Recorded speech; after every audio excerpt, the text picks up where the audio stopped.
Só que eu vou te ensinar mais adiante nesse vídeo um modo mais eficaz e mais rápido desse teu aluno evoluir. Então fica aqui comigo.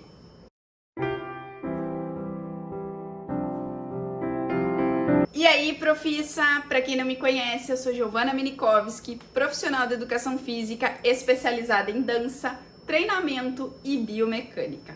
E o vídeo de hoje é para você, professor ou professora de dança, que já não sabe mais o que fazer para evoluir os seus alunos. Sabe aquele aluno que já atingiu um certo patamar? Ele tem uma boa técnica, tem um bom condicionamento físico, mas você já não sabe mais como modificar a aula para que ele continue evoluindo? Ou aquele aluno que tem sempre as mesmas dificuldades e por mais que você fale, ensine, corrija, parece que ele não evolui, que a coisa não vai para frente? Eu tenho certeza que você tem um aluno ou uma aluna que não consegue afundar o plié. Ele tem aquele plié pequenininho. E por mais que você ensine, mostre no corpo desse aluno, ele simplesmente não faz. E eu vou te falar uma coisa agora, que na maioria das vezes não é falta de esforço, não é falta de dedicação. É porque o corpo dele, nesse momento, não permite que ele afunde mais esse plié. Logo mais eu vou te mostrar um exemplo de como que isso acontece. Então, não vai resolver esse problema se ele continuar repetindo e repetindo esse plié da mesma forma. Vão passar 5 anos e o plié vai continuar com a mesma amplitude. E é isso que acontece quando o aluno busca a evolução na dança através da repetição, independente do movimento que seja, é isso que acontece. Calma lá, o que eu quero que você entenda é que esse aluno até vai evoluir através da repetição. Só que vai chegar um momento que essa evolução ela vai se estagnar, vai entrar num platô. Porque fazendo o mesmo movimento exatamente da mesma forma, o corpo se acostuma e consequentemente não evolui. Imagine um colaborador novo em uma empresa, um estagiário. E ele começa a trabalhar. E as suas primeiras obrigações são as coisas mais básicas. Afinal, ele está começando, está aprendendo. Você acha que ele vai evoluir profissionalmente? Eu não tenho dúvidas disso. Com certeza ele vai. Porque ele vai estar fazendo, observando, ouvindo coisas novas. E agora, imagine que esse colaborador é o corpo da sua bailarina. Quando ela começa a dançar, ou quando ela avança de nível, muda de turma, é tudo muito novo para ela, para o corpo dela. São novos desafios, novos estímulos. Então, a evolução é vista com facilidade. Agora, continue imaginando o colaborador da empresa. Ele entrou como estagiário, foi aprendendo, se aperfeiçoando, foi subindo de cargo, só que chega num momento que ele não busca se aperfeiçoar mais, ele fica fazendo sempre a mesma coisa, trabalhando das 9 às 6 da tarde, sempre no mesmo horário, sempre faz o mesmo trabalho, do mesmo jeito. Você acha que ele vai conseguir subir mais um cargo dentro dessa empresa, fazendo tudo do mesmo jeito? Muito provavelmente não, e eu sei que você concorda comigo. E é assim com o corpo da bailarina. Conforme ela vai aprendendo, vai aperfeiçoando a sua técnica, ela vai subindo de nível, ela vai evoluindo. Porque cada nível, né, cada nova turma traz novos desafios, só que chega um momento que aquelas aulas já não trazem um aperfeiçoamento para o corpo dela, porque o plié é feito da mesma forma, o centro é feito da mesma forma, sempre no mesmo tempo, desce em 2 tempos, sobe em 2 tempos, enfim. Por mais que ela repita esse movimento 1000 vezes, aumente o número de aulas que ela faz, a evolução, se houver, será muito lenta e pouco perceptível, porque ela está sempre fazendo a mesma coisa, da mesma forma. E aí que começam as frustrações, a falta de motivação e por aí vai. E é nesse momento que aquela aluna que tem um grande potencial de ser grande dentro da dança, ser uma boa bailarina, entrar para uma companhia, ela desiste da dança. Porque ela não se sente mais motivada, aquilo não inspira mais ela.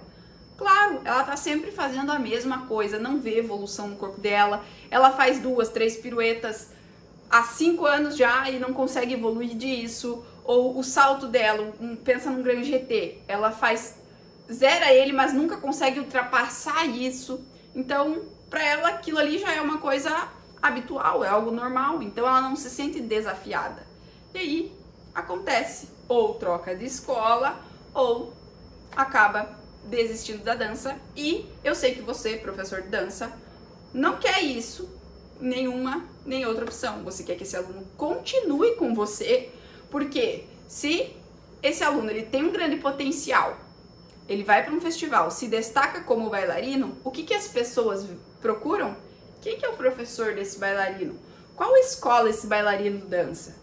Porque se ele se destacou, essa escola é boa, né? E isso serve também para pais, enfim, que querem de repente colocar seus filhos, né? Viu que a bailarina se destacou, opa, vou levar meu filho nessa escola, né? E é isso que acontece. Então, professor, essa não é a maneira mais ideal para você ajudar o teu aluno a evoluir, mandando ele repetir o mesmo movimento, fazer mais aulas. Eu sei que quanto mais aulas ele fizer, para você é vantagem, porque isso significa mais dinheiro no bolso. Só que se você realmente quer evoluir os seus alunos, se tornar um professor ou uma professora de dança referência, você precisa fazer diferente da maioria. Até porque se fazer o que todo mundo faz desse resultado, todo professor seria referência. E o que todo professor ensina? Que só a repetição traz a excelência. Porque é muito fácil pra gente falar isso pro aluno, né? Tirar esse cargo, esse peso das nossas costas. Ah, você precisa repetir para evoluir. Só que eu vou te mostrar que não é bem assim. Então você deve estar pensando, tá, Giovana, então como evoluir os meus alunos sem ser por repetições incansáveis do mesmo movimento? Não é, já te aviso que não é tão simples quanto só dizer, você precisa repetir o mesmo movimento até ficar bom.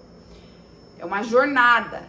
E essa jornada, eu gosto de dividir ela em 3 etapas. A primeira delas é entender o movimento que você quer que seu aluno faça com mais excelência, que você quer que seu aluno evolua. Pense no exemplo que eu dei lá no início do vídeo. Um aluno ou uma aluna sua que não consegue afundar o plié. Não importa se ele é iniciante, intermediário, avançado. Eu sei que veio algum aluno na tua mente. Pense nesse aluno. O movimento que você quer que ele evolua, então, nesse caso, é o plié. Então, é isso que a gente vai analisar. Entender esse plié, como é que ele funciona. E aí você deve pensar agora, nossa, Giovana, mas o plié é um movimento tão simples. Calma lá que você já vai ver que não é tão simples assim. Imagine que você está olhando esse teu aluno de frente, no plano frontal, então bem de frente, realizando um plié de primeira posição de pés. E aí a primeira pergunta que você vai pensar é, quais as principais articulações envolvidas no plié? Vamos pensar nos membros inferiores. Porque eu sei que para fazer um bom plié você precisa de ativação do abdômen, os braços precisam estar bem colocados, fechar as costelas, escápulas ativas e por aí vai. Mas vamos focar no que realmente realiza as ações do movimento, que nesse caso são os membros inferiores. Ok, então quais as principais articulações envolvidas no movimento, no caso no plié? Tornozelo, joelho e quadril, certo? Tornozelo e quadril são as articulações que precisam de mobilidade nesse caso. Guarda essa informação. Porque assim, existem articulações que precisam de mobilidade e existem articulações que precisam de estabilidade. Como é o caso do joelho. Ele não precisa de mobilidade, ele precisa de estabilidade. Ok, agora você já sabe quais são as articulações. Pense, quais são as ações que acontecem durante um plié? Então, é uma flexão, é uma abdução, uma adução. E aí a gente precisa pensar que depende da fase que a gente está analisando. É a fase de descida ou é a fase de subida do plié? Porque a ativação muscular muda. Mas, pensando em afundar o plié, eu vou considerar a fase de descida para esses exemplos, ok? Então vamos começar pensando no quadril. Ele faz uma rotação externa para manter o andeor durante o plié e, além disso, uma flexão de quadril. Descendo um pouquinho mais, pensando no joelho, a gente tem uma flexão de perna. Porque lembrando que em anatomia, perna é considerado a estrutura abaixo do joelho. Então, flexão de quadril é uma coisa, flexão de perna é outra. Seguindo para o tornozelo, a gente tem uma dorsiflexão, que na dança a gente conhece como o flex. Agora que você já sabe as articulações e as ações que estão envolvidas no plié, você precisa pensar, ok, quais músculos que precisam ser acionados durante o plié? Quais músculos se alongam? Quais músculos se contraem? Os músculos responsáveis por essas ações que a gente viu agora logo acima. Então vamos pensar na dorsiflexão do tornozelo como um exemplo, conhecido pela gente como flex, como eu já falei. Alguns dos responsáveis por fazer esse movimento de flex são tibial anterior, flexor longo do hálux, flexor longo dos dedos e por aí vai. Mas, para você entender mais genericamente, pense que os músculos da frente da tua canela, do teu pé, são os músculos que se contraem e os músculos posteriores ali da panturrilha são os músculos que se alongam. Não é assim que acontece sempre, mas para você entender o raciocínio aonde eu quero chegar, eu quero que você pense dessa maneira. Então, os músculos da frente da canela são os que se contraem e os de trás são os que se alongam, né, da perna, joelho para baixo. E agora que você já entende como é que esse movimento funciona, então, as articulações, as ações e os músculos envolvidos nesse plié, nesse movimento que você quer que seu aluno evolua, a gente passa para a etapa 2 dessa jornada, que é entender o corpo do seu aluno. Você vai ver quais dessas ações ele está faltando no corpo dele. Será que o que falta é a mobilidade do quadril? Ou será que é a mobilidade do tornozelo? Ou será que é a força, a resistência dos músculos para conseguir manter o andeor?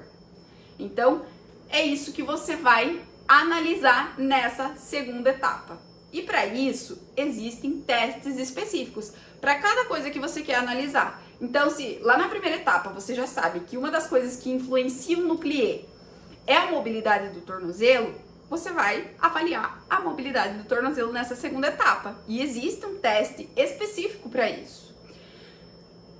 Fez o teste de mobilidade do tornozelo. A mobilidade dele tá boa. Então, vamos fazer um teste de mobilidade do quadril, para ver se ele está conseguindo ter realmente essa resistência, essa mobilidade para fazer a rotação externa. Tá boa. Então vamos olhar para o alongamento da panturrilha, do sólio, né, que é um músculo que a gente precisa de alongamento nesse momento. Então você vai analisar o que compõe o plié, vai analisar no seu aluno para você entender o que falta. Porque seria inviável.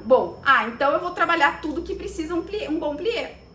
Eu vou trabalhar a força dos músculos anteriores ali da canela que eu falei pra vocês, o alongamento da parte posterior, vou trabalhar a mobilidade do tornozelo, vou trabalhar a mobilidade do quadril para rotação externa, para flexão. Só tudo isso daria um treino de 1 hora e não tem por que você desgastar o corpo do seu aluno com tudo isso de exercício. Sendo que talvez o que ele precisa é apenas algum exercício para melhorar a mobilidade do tornozelo dele. Então não tem por que é inviável fazer isso, até porque o bailarino ele já desgasta muito o corpo. Não tem por que a gente ficar colocando tudo que não é necessário. E depois que você já analisou o movimento que você quer que seu aluno evolua, no caso é o plié, você já entendeu o corpo desse aluno, você sabe o que está faltando no corpo dele, aí você entra na terceira etapa dessa jornada, que são os exercícios específicos para o corpo dessa bailarina, desse bailarino, que vão proporcionar a evolução desejada. Então, se na etapa 2 você analisou e viu que essa sua aluna, esse seu aluno, tem uma baixa mobilidade de tornozelo, é em cima disso que você vai trabalhar exercícios para mobilidade do tornozelo, ou alongamento do sólio, talvez. Tudo vai depender da sua avaliação na etapa 2. Para então implementar a etapa 3, que são os exercícios que realmente vão ajudar essa bailarina a sair da estagnação. E o exemplo usado aqui foi para o plié, mas esse passo a passo serve para evoluir qualquer movimento da dança.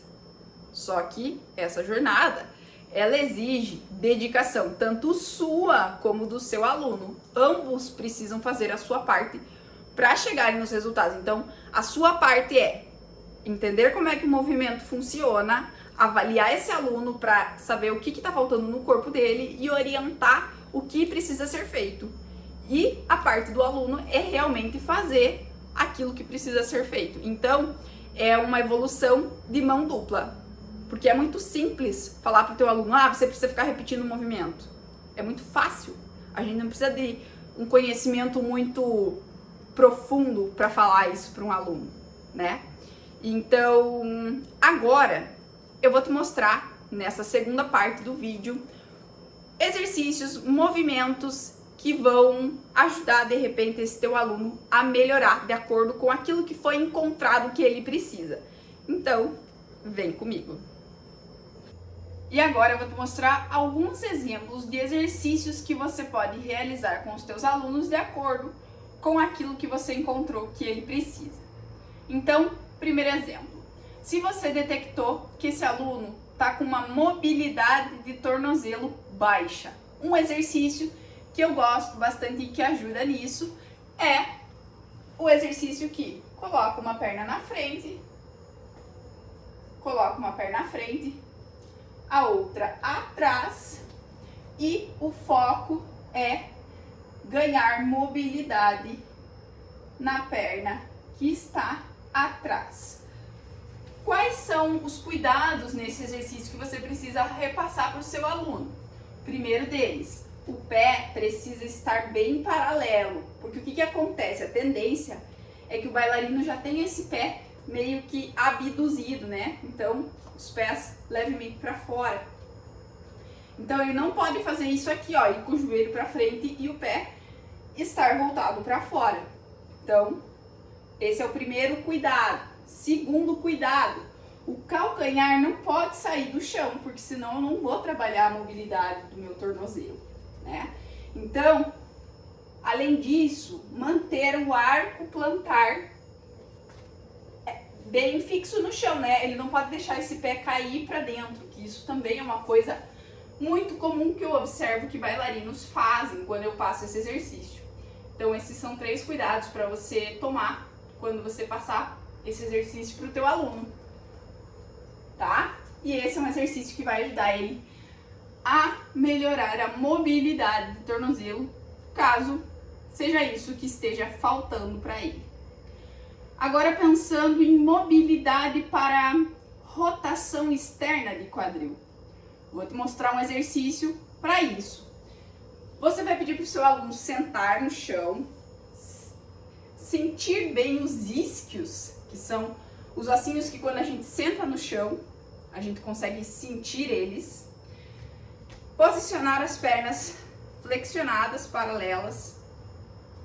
Os braços, como ficar mais confortável, mas para levar um pouco mais para o lado da dança, a gente pode deixar em segunda posição. E aí, o que esse aluno ele vai fazer? Ele vai rodar. Aqui a gente vai estar trabalhando tanto a rotação externa quanto a rotação interna do quadril. E aí, a ideia é que esse quadril encoste no chão dos dois lados. No meu caso, eu não consigo, eu tenho um problema no quadril, mas estou treinando para melhorar. Então, é isso que você vai pedir para o seu aluno. Depois daqui, vai fazer a transição. E é nessa transição que você tem que tomar o cuidado, porque eu não posso arredondar a coluna, ó, porque isso facilita, me dá mais espaço no quadril para eu conseguir fazer um movimento. Então, não. O que você vai pedir para ele fazer é daqui, contrai o abdômen para manter a coluna reta, e isso vai ficar muito mais difícil de ser feito.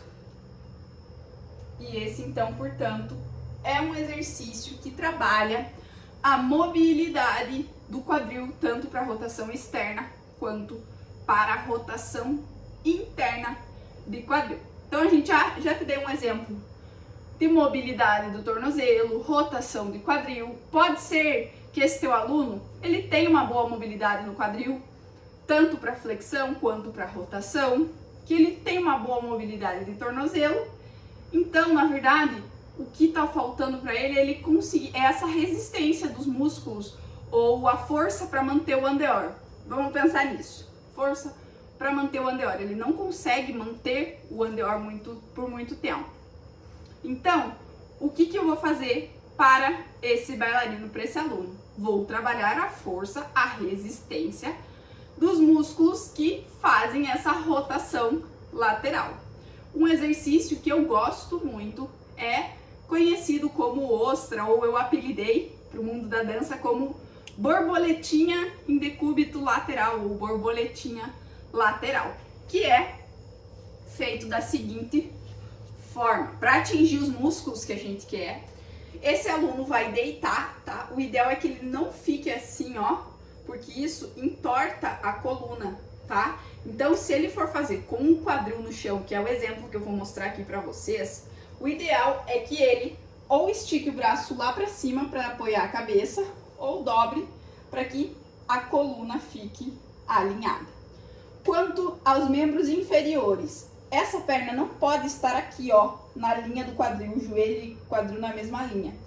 O joelho tem que estar abaixo da linha do quadril. Então, meu quadril está aqui e o meu joelho está lá, tá?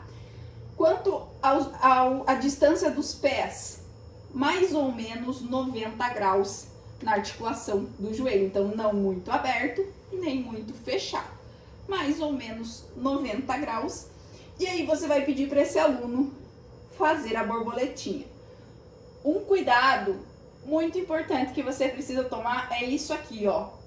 Eu, como tenho bastante experiência, já treino muitos bailarinos, eu vejo que no início é muito comum eles quererem fazer isso aqui, ó, jogar a pelve lá para cima, lá para diagonal. E isso vai perder a efetividade do exercício.